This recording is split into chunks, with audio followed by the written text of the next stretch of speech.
Monsieur le Président, chers collègues, à travers ce bordereau intitulé « L'engagement pour la cohésion des territoires », nous est décliné par le menu le programme politique de l'exécutif régional pour le mandat à venir. Un pacte dans lequel nous sommes invités à nous projeter avec enthousiasme et lucidité. Votre enthousiasme trouve certainement sa source dans les moulinettes d'une soi-disant démocratie participative lors de grands routs d'écologie radicale, de la Brescope notamment. Votre lucidité tire sa légitimité de la planification théorique construite par des sachants qui voient davantage l'avenir à travers les études de leur laboratoire qu'à partir de la réalité de notre terroir.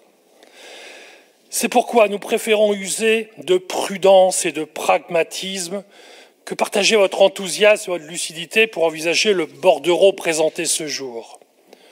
Prudence. Prudence, Monsieur le Président, parce que tracer l'avenir de la Bretagne par le seul prisme de l'écologie nous paraît dangereux.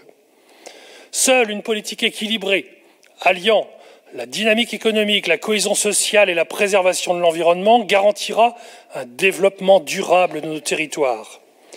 À moins que le pacte que vous voulez sceller avec les territoires ne soit motivé par des ambitions de décroissance. Prudence également parce que vous mentionnez des chiffres à chaque page sans qu'une addition claire ne soit jamais posée. Quand le budget de l'aménagement et de l'égalité est renouvelé à l'identique, y incluez-vous le financement des antennes décentralisées de la région? Lorsque vous évoquiez l'intervention possible des autres directions, le financement de la SEMBRES, de l'EPFR, des autres agences régionales sont-ils intégrés et donc défalqués des aides prévues par les territoires, pour les territoires? Et enfin, si vous mentionnez les conseils départementaux, l'État, la Banque des territoires, etc., est-ce pour masquer une baisse de dotation régionale dans un magma de financement venant d'autres horizons? Pragmatisme. Pragmatisme, disais-je, Monsieur le Président, parce que vous repartez dans des calculs de péréquation à 12 indicateurs sans nous donner l'indice de répartition de cette agglomération de chiffres. Ce système de calcul est une véritable usine à gaz.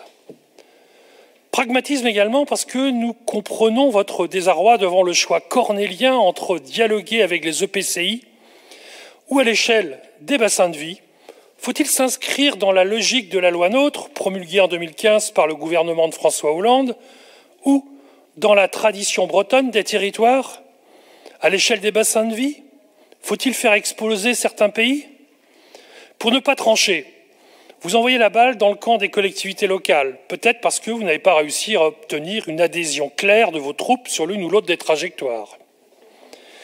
Toujours pour rappeler à la clarification, à titre d'exemple, entrons quelques instants dans le détail des nouveaux dispositifs de soutien financier aux territoires dès 2021. Le premier axe de mobilisation des fonds est directement consacré aux transitions issues du pacte région-territoire, donc aux enjeux écologiques.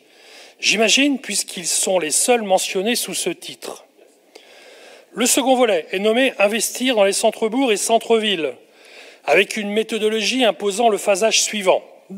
Émergence, diagnostic, participation, faisabilité, travaux, enfin, dirais-je, et animation. Bien, mes chers collègues, ces aides régionales sont visiblement destinées à faire couler plus d'encre dans les bureaux que de béton dans nos quartiers.